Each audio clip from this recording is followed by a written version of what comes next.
Eu te saúdo com a paz do Senhor. Esta é a lição número 6 da classe de adolescentes. Fica aqui comigo. Se essa aula fizer sentido para você, você se inscreve aqui no canal. O Concílio de Jerusalém. E o que é concílio?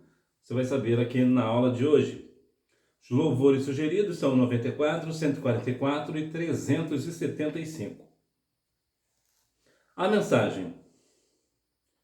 Isso vale para todos, pois não existe nenhuma diferença entre judeus e não-judeus.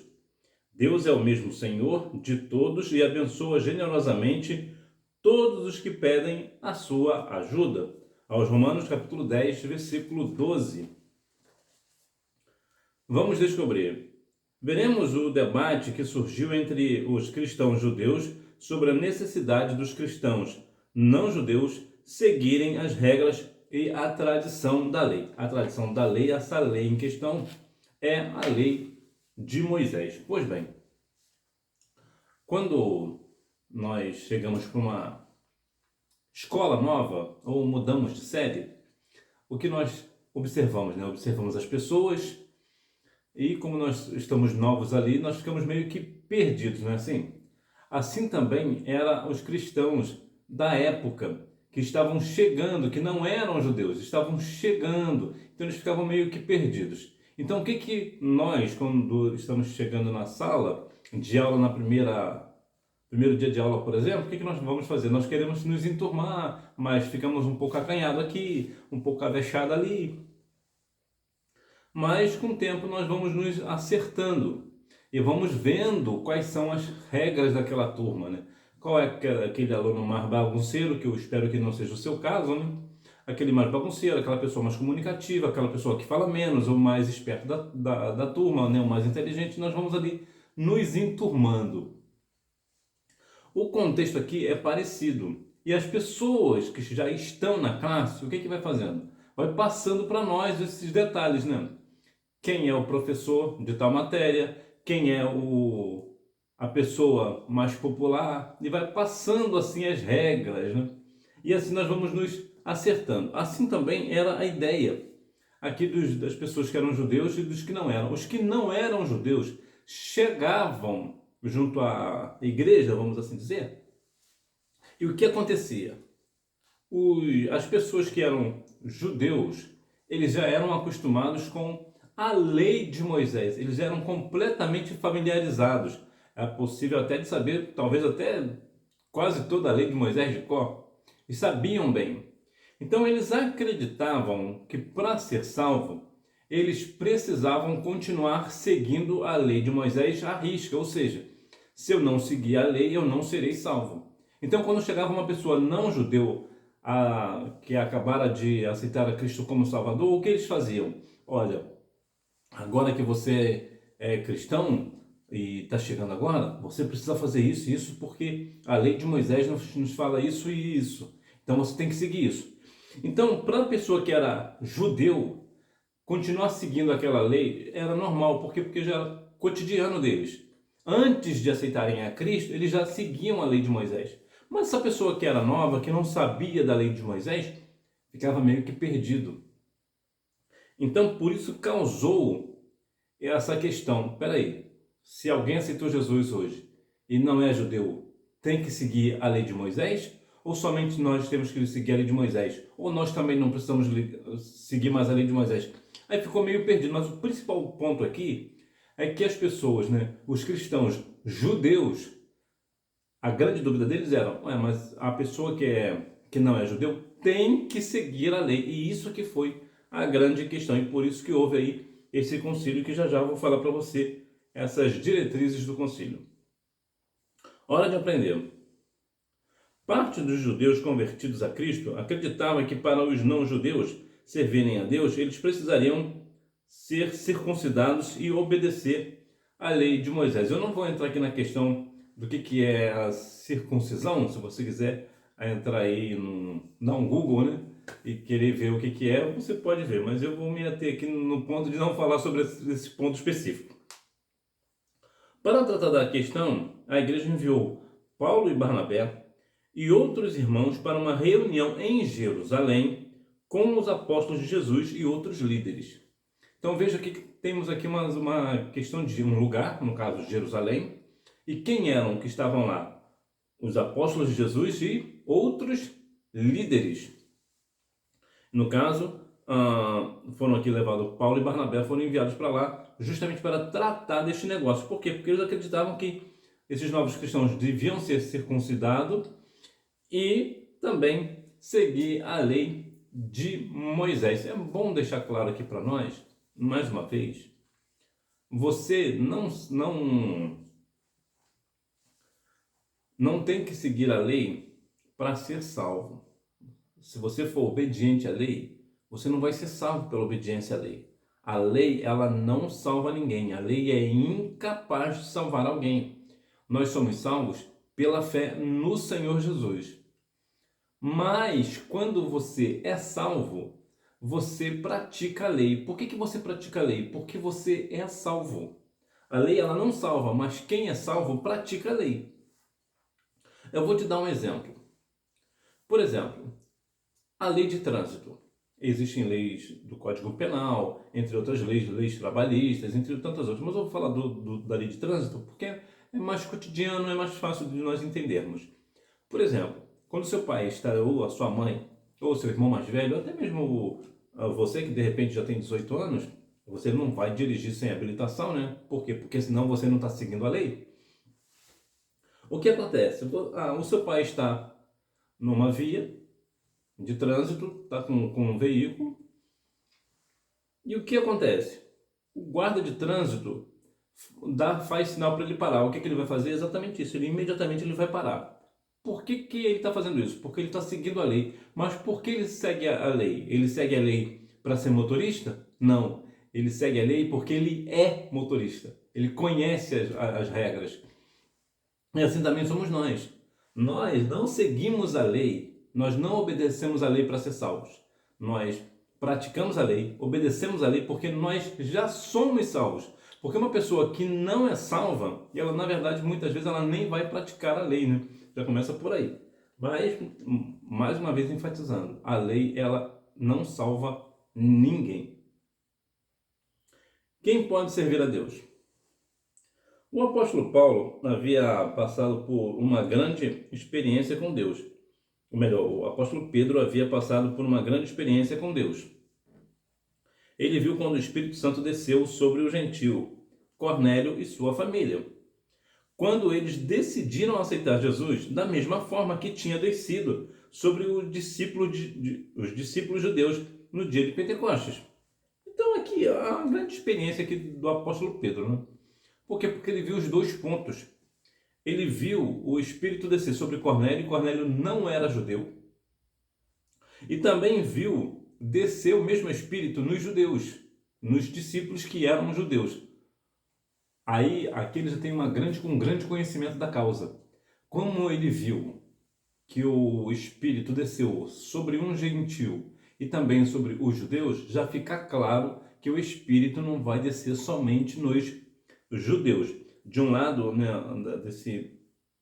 dessa questão, né, de um lado, alguns irmãos que eram do partido dos fariseus, que criam em Jesus, defendiam que os não-judeus fossem circuncidados e obedecessem à lei de Moisés. Olha que grande questão, né? Quem é que pode servir a Deus? Todos nós podemos servir a Deus, mas para servir a Deus, você que não é judeu, você tem que ser circuncidado e seguir a lei de Moisés. Aqui cabe uma grande questão importante. Se fizermos assim, se aceitarmos a Cristo e temos que ser circuncidado e obedecer à lei, isso já não é mais uma religião de Jesus, isso é uma seita. Por que é uma seita? Qual é a grande diferença de seita? Você sabe o que é uma seita? Uma seita é diferente de religião. Uma seita é algo que parece uma religião, mas não é uma religião. Porque ela pode até falar no nome de Jesus, pode até ter Jesus como Salvador. Mas por que ela é uma seita? Porque ela diz o seguinte, entre muitas outras coisas, o ponto principal é, você precisa aceitar a Jesus e fazer uma outra coisa. Ou seja, só Jesus, só o sacrifício de Jesus na cruz não é suficiente para te salvar. Ou seja, seita é como se fosse uma religião, mas não é religião. Seita é uma organização, vamos assim dizer, é uma organização religiosa que às vezes até crê em Jesus, outras não. A maçonaria, por exemplo, é uma seita, só para a gente ter uma noção aqui. E o que acontece? Ela diz que você até pode aceitar a Cristo, você tem que aceitar a Jesus para participar dessa seita, mas antes disso, você também, depois disso, você também tem que ler um livro, por exemplo, ou ir para uma determinada cidade, em um determinado lugar. Você tem que fazer uma outra coisa, porque se você não fizer essa outra coisa, mesmo você crendo em Cristo, você não é salvo. Então isso é uma seita. É diferente de nós. Nós somos uma religião. O cristianismo é uma religião. Por quê? Porque a religião, que vem do latim, que significa religar, foi exatamente isso que Jesus veio fazer. Veio religar o homem a Deus. Portanto, aqui nesse caso, se as pessoas aceitassem essa questão de aceitar a Jesus, não, eu para ser salvo tenho que aceitar Jesus, ser circuncidado e obedecer à lei. Então, só o sacrifício de Jesus não seria suficiente. E nós sabemos que somente o sacrifício de Jesus é o suficiente. É tudo que nós precisamos crer, é no sacrifício de Jesus na cruz do Calvário. Se alguém crer que Jesus é o Cristo, que ele é o Filho de Deus, ele será salvo. Lembra lá do ladrão da cruz? O que ele fez? Senhor, lembra-te de mim quando entrares no teu reino. Veja que ele reconheceu que ele realmente deveria estar ali, porque realmente ele era de fato um pecador, mas ele via em Jesus que Jesus não era pecador, que verdadeiramente Jesus tinha um reino. Então o que ele disse? Senhor, lembra-te de mim quando entrares no teu reino. E Jesus disse o quê? Estarás comigo, te digo, hoje estarás comigo no paraíso. Lucas 23:44, a referência. Então, ali ele foi salvo. Por quê? Porque ele não precisou fazer mais nada além do que a crer em Cristo. Lembra que a Bíblia diz lá no livro de Marcos 16:16? Todo aquele que for batizado será salvo. Mas olha que o segundo ponto que é o importante.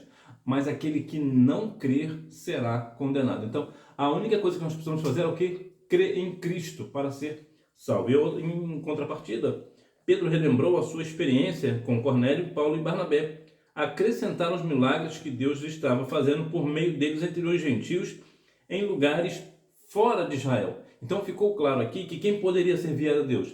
Os judeus e os não-judeus. O povo que morava em Israel e os povos que moravam em outros países, em outras nações. Ou seja, quem pode servir a Deus? Todos que creem no Senhor. O que se deve fazer para servir a Deus? Uma segunda questão foi levantada no concílio. Os não-judeus precisavam seguir o estilo de vida judaico para crer em Jesus e ser salvo?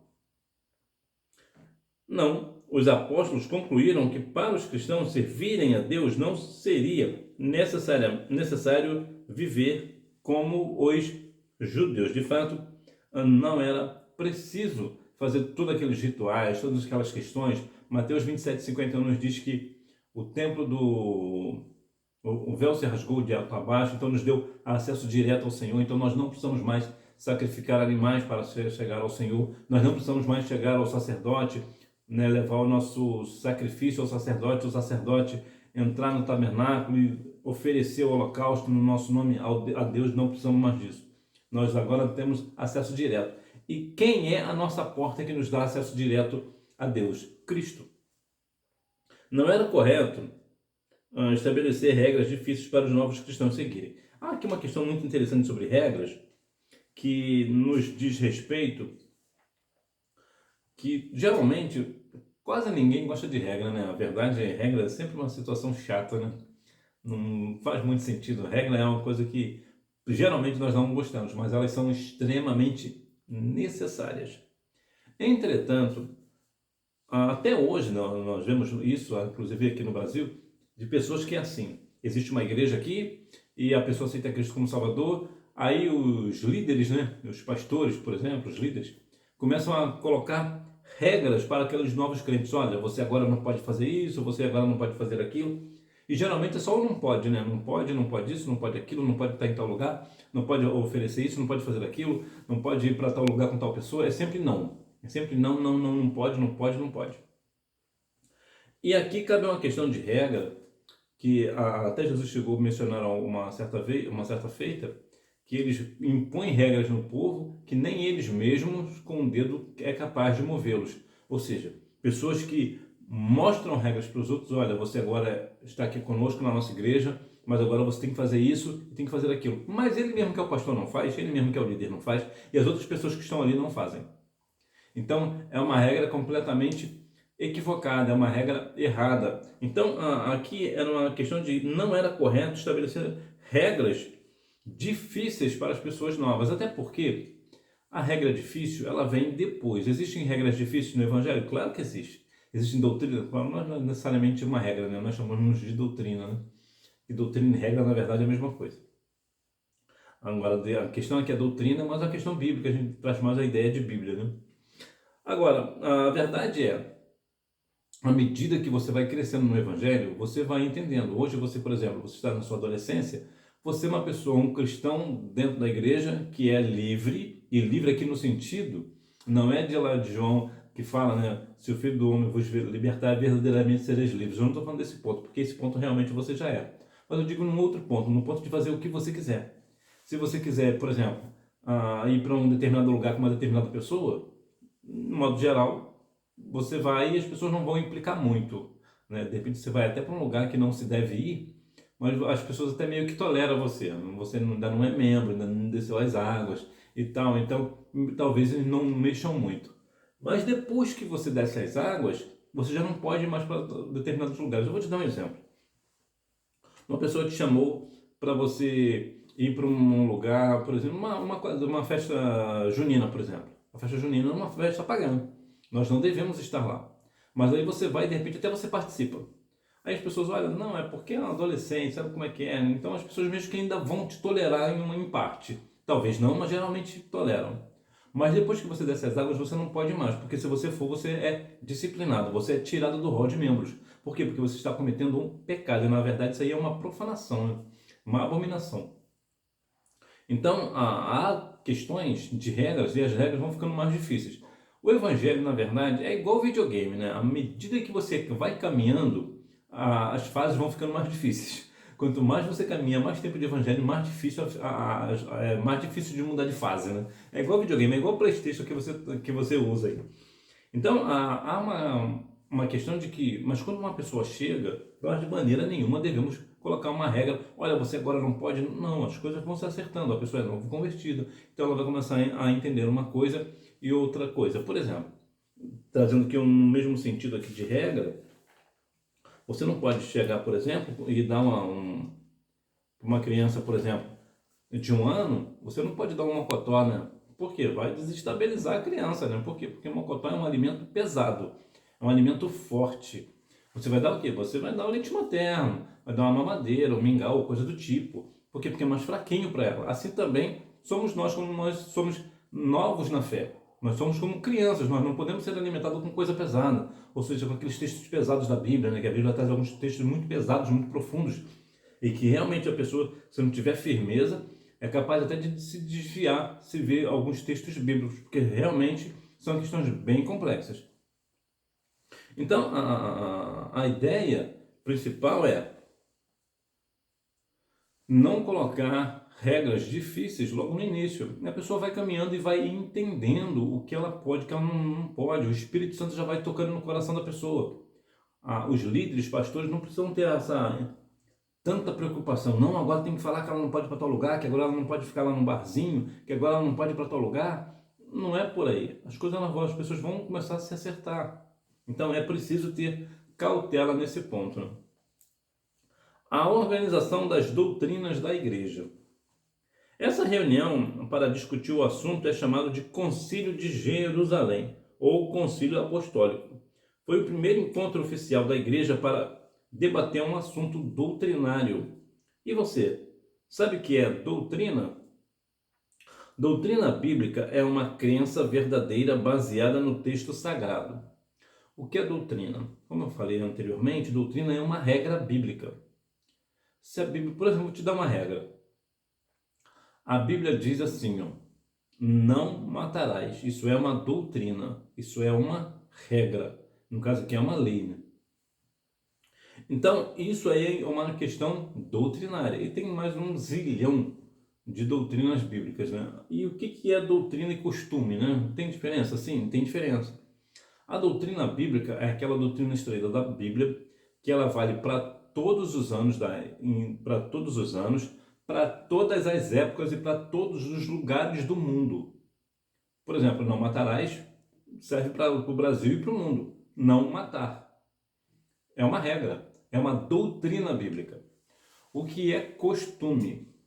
Costume, eu gosto muito da ideia do povo lá da Romênia, da Escócia, né?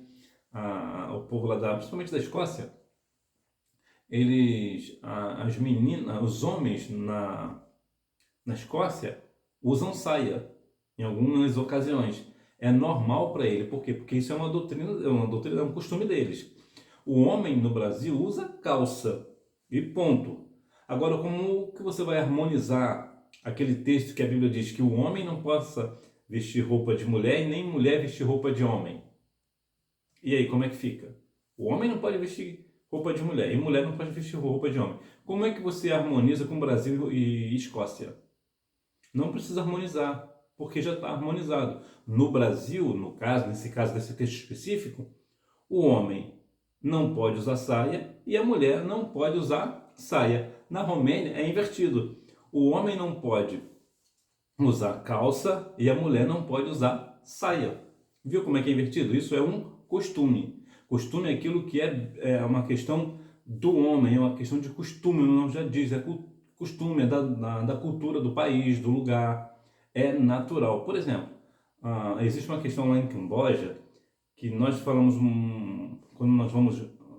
quando nossos pais põem o jantar, o que nós vamos falar? O que ele vai falar? O jantar está à mesa. Então nós vamos falar o quê? Não, eu vou sentar à mesa. E não é isso que nós vamos fazer? Nós vamos sentar à mesa, ou seja, ao redor da mesa, perto da mesa.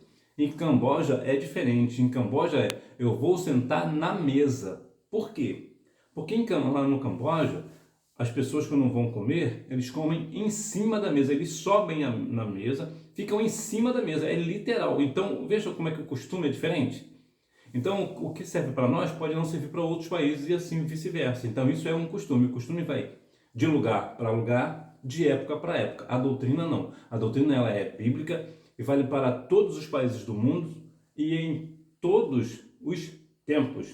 Até porque lá na Escócia, por exemplo, parece que essa questão de usar saia é só em questões específicas, né? Talvez uma questão festiva, por exemplo. Eu não tenho assim certeza se em todos os momentos usa saia, porque, por exemplo, existe um cantor escocês, por exemplo, nunca vi ele usando saia, né? Nos shows, em apresentações, em rede social, nunca vi ele usando saia. Então, esse costume de usar saia na Escócia é muito possível de ser somente em lugares específicos, né? Ou festas específicas, mas é só aqui para a gente entender a diferença entre costumes e doutrina bíblica.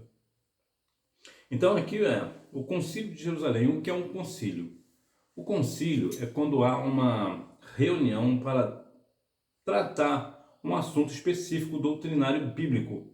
Ou seja, houve uma dúvida de alguém trouxe uma dúvida, é uma dúvida muito complexa, as pessoas não sabem exatamente o que é, então o que fazem? Junta ali, no caso ali, no texto aqui, né, seriam os apóstolos de Jesus e alguns outros líderes. Eles se reúnem nesse concílio, nesse lugar, no caso aqui foi em Jerusalém, e fazem o quê? E debatem o assunto até chegar num denominador comum, onde todo mundo se entende e todo mundo fica de acordo com aquilo, com a decisão tomada. Por exemplo, aqui no Brasil, nós não temos concílio, né? Pelo menos não que eu conheça. Mas nós temos o quê? Convenção. Então, vira e mexe, a convenção, eu vou falar aqui da CGADB, que é a principal convenção brasileira, né, das Assembleias de Deus, que é a Convenção Geral das Assembleias de Deus no Brasil, né, a CGADB, cria, por exemplo, uma dúvida em alguma igreja, por exemplo. Então, essa igreja que é convencionada a CGADB, eles se reúnem, os pastores lá se reúnem, olha, surgiu aqui uma questão nova, então como é que nós vamos tratar esse negócio? Aí cada um vai falar uma coisa, cada um vai trazer um texto bíblico e tal, até que chegue um consenso geral. Aí dali para frente muda-se a questão doutrinária da Assembleia de Deus com base na reunião da convenção, né? Naquela época era concílio, hoje é mais ideia, pelo menos para nós, aqui é mais a ideia de convenção, né? Se reúne ali numa convenção.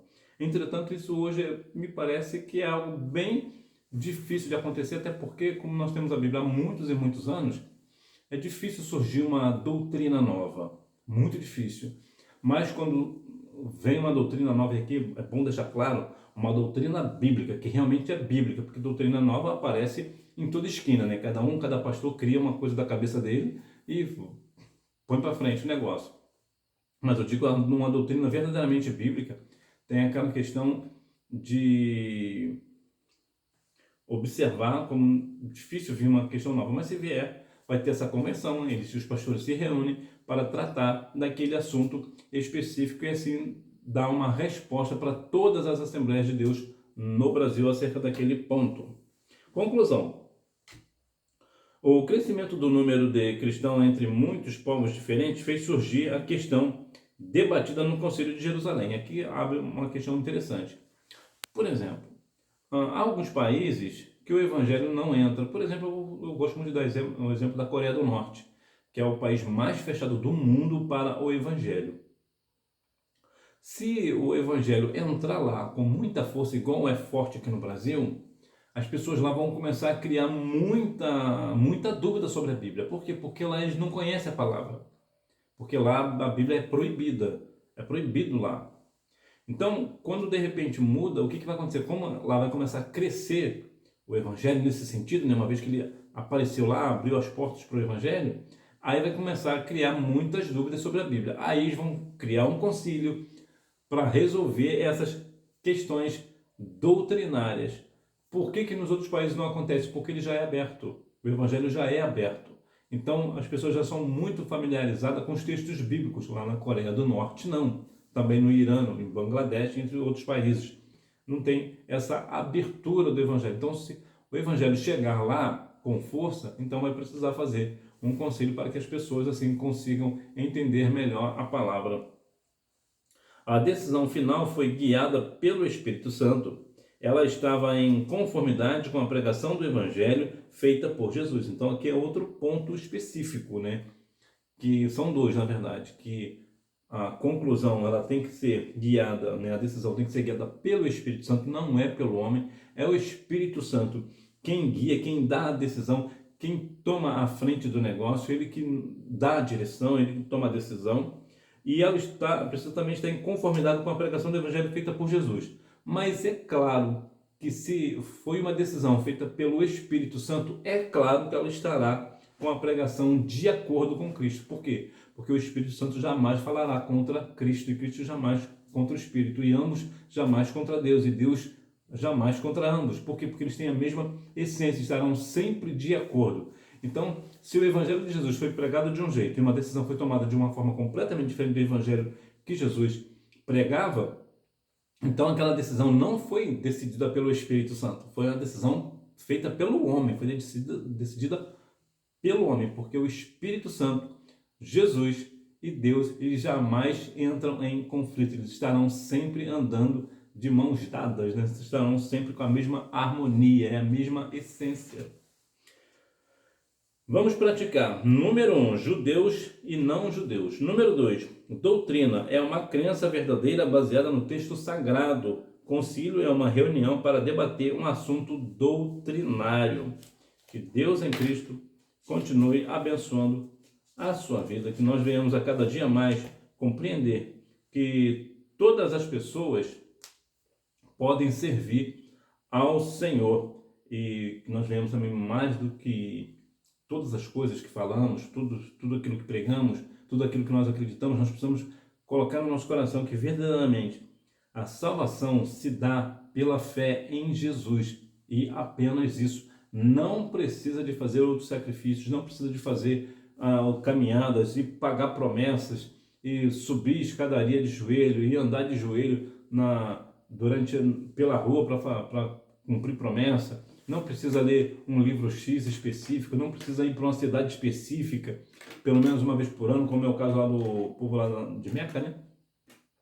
Que tem que ir para Meca pelo menos uma vez na vida. Então não precisa de nada, absolutamente nada além do que fé em Jesus. Nós precisamos apenas crer que Jesus é o Cristo, que Ele é o Filho de Deus, que Ele morreu na cruz do Calvário pelos nossos pecados e ressuscitou ao terceiro dia e dias depois subiu ao céu de glória e está à destra do Pai intercedendo por nós. Ele é o único mediador entre nós e Deus, entre Deus e o homem.